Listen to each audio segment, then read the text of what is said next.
Follow us on Twitter at ghettoplex_mp4, on Instagram at ghettoplex.mp4, and on YouTube at Ghettoplex. Your Monster, the dark rom-com. Best way I can describe this film is it is Black Swan meets Fight Club. I tried to do a little bit of research on the film right now before recording this review because I wanted to know what was the backstory behind this film, because it says in the trailer it's based on a true-ish story. And the ish part is very obvious, but I was trying to figure out what is the true part. However, the only thing I could really come across was some information that came as a surprise to me. This film was originally a short film in 2019. I was trying to find where to actually watch the short film, but I couldn't find any links for it. So if anyone in the comments below could let me know where I could possibly watch it, I would be interested in seeing the short film version of this. I did enjoy the film overall.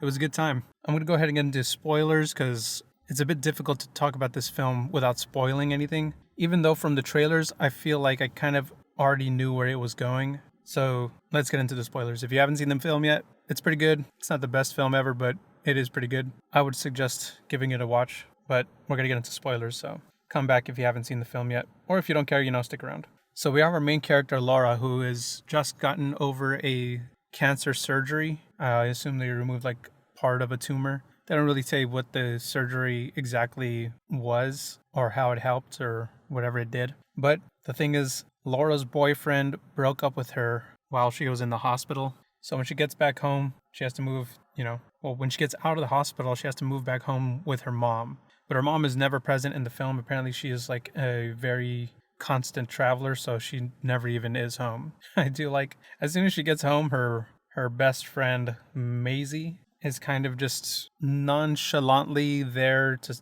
kind of support her emotionally. But you can tell she's not really emotionally vested in emotionally supporting her. It's kind of funny because she constantly will show up to be like, oh, how are you? Are things good? Like, do you need anything? But she doesn't, you could tell she's just trying to leave constantly, which she does. But her first piece of advice to her is don't cry. And then we get this montage of Laura just crying because she's so heartbroken.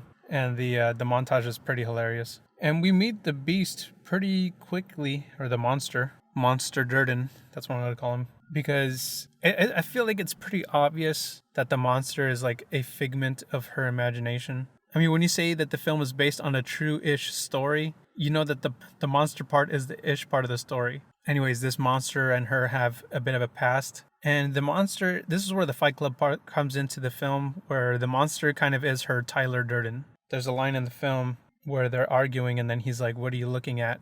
And then she's like, I'm looking at myself. And it kind of just reminds me of the narrator where he's like, figures out that he is Tyler Durden, that he and Tyler Durden are the same person. Only in Your Monster, it's kind of like, you kind of just know the whole time, like, oh, okay, the monster, she's the monster. This monster is a personification of her. I guess, you know what? It's also kind of like Me, Myself, and Irene, because Jim Carrey, his character in Me, Myself, and Irene, he's a pushover. But when he becomes schizophrenic, the other version of himself, the schizophrenic part of himself that's an absolute monster to this anyone else that comes across him. It's the same situation. But yeah, so the Beast is, I guess because she's not lived home for so long, when she moves back home, she kind of remembers that part of herself, this figment of her imagination, this coping character she's created. And her monster self helps her get over her breakup, kind of. Because when she is with her monster version of herself, she regains her confidence back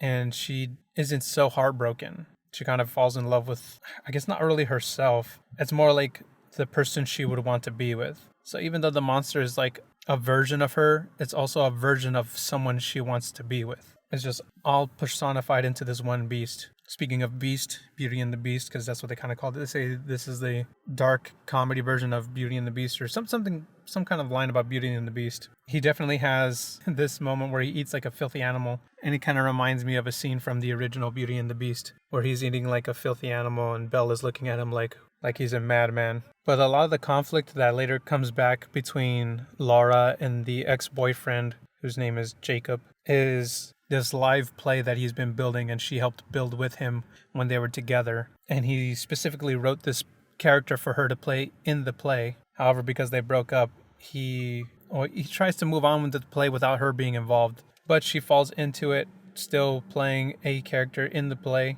And it's funny because This guy, he comes off as like a typical male feminist where he's pretending to be like about women's rights or values or I don't know, some kind of women empowerment, whatever nonsense. But in reality, he really is like a real male feminist because he's also like a conniving, sneaky villain. I don't know. He really is like a real life feminist. That's the only way I could describe it. He acts like he's all for like women's whatever, but he's also just like secretly he's just like a dog, like a hound.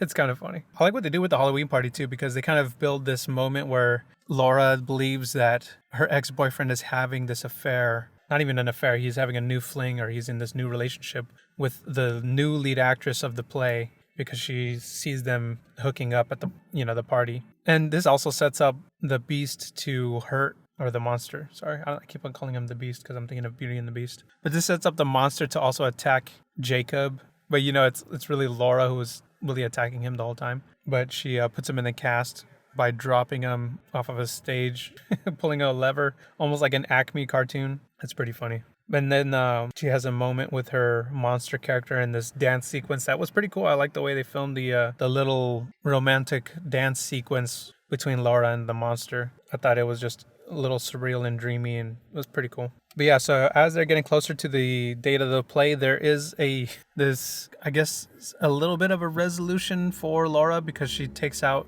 like, she's been wanting to, like, throughout the whole film, she wants some closure from Jacob. And so she's constantly trying to talk to him about the breakup, and he just doesn't want to have that conversation. But eventually it boils up into this point where she can no longer hold in this anger that she has towards him. So she has a bit of an outburst while they're rehearsing for the play. Because of this outburst, she tries to humiliate Jacob in front of the whole cast and crew, which leaves Jacob no other option but to remove her from the play. But now that everyone knows their, relationship issues and story, people seem to be siding with Laura. So as the date comes up for the play, the cast and crew kind of decide to let Laura play the part that she was originally supposed to have. And it's also this night during the play she learns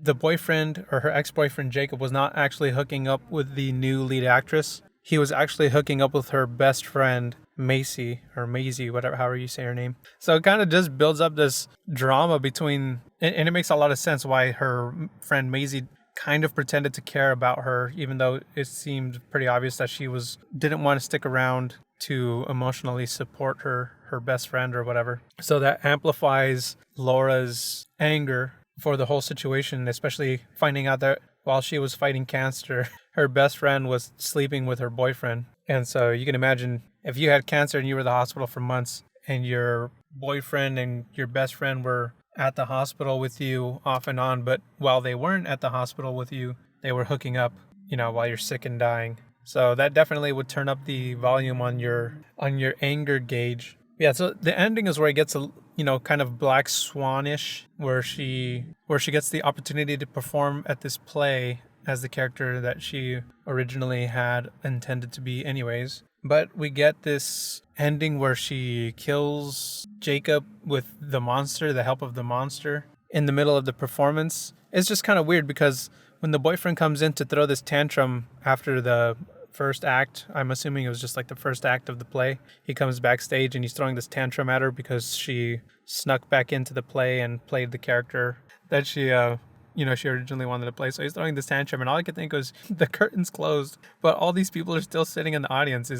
This has to be in her head too, right? Because it's not like him I couldn't see a play director throwing a tantrum as the audience is just right on the other side of the curtain. It's not like they wouldn't know it was him. So yeah, that part was a little weird to me. The whole ending was kind of weird, but it was weird, not in a way that was like, oh, that's so deep. It was just more like, I guess that's one way to end the story. But to be honest, I don't know how else I would have ended the film. I mean, it's already obvious that she's kind of a schizophrenic or something. She's a psychopath. Not your average psychopath, okay? She's like kind of, like I said, in Myself and Irene, she's kind of a nice pushover person until she snaps. But I don't know. It was a good movie though. Overall, I really did enjoy it. I don't know if I'd enjoy it to watch it again anytime soon. Like I said, I liked it, but I didn't like it that much. I don't think it has too much replay value. I think this one might be a one and done for me, but I am glad I watched it. It was really good. Anyways, yeah, if you've seen the film already, or if you've seen the short version of this, I really do want to see that, because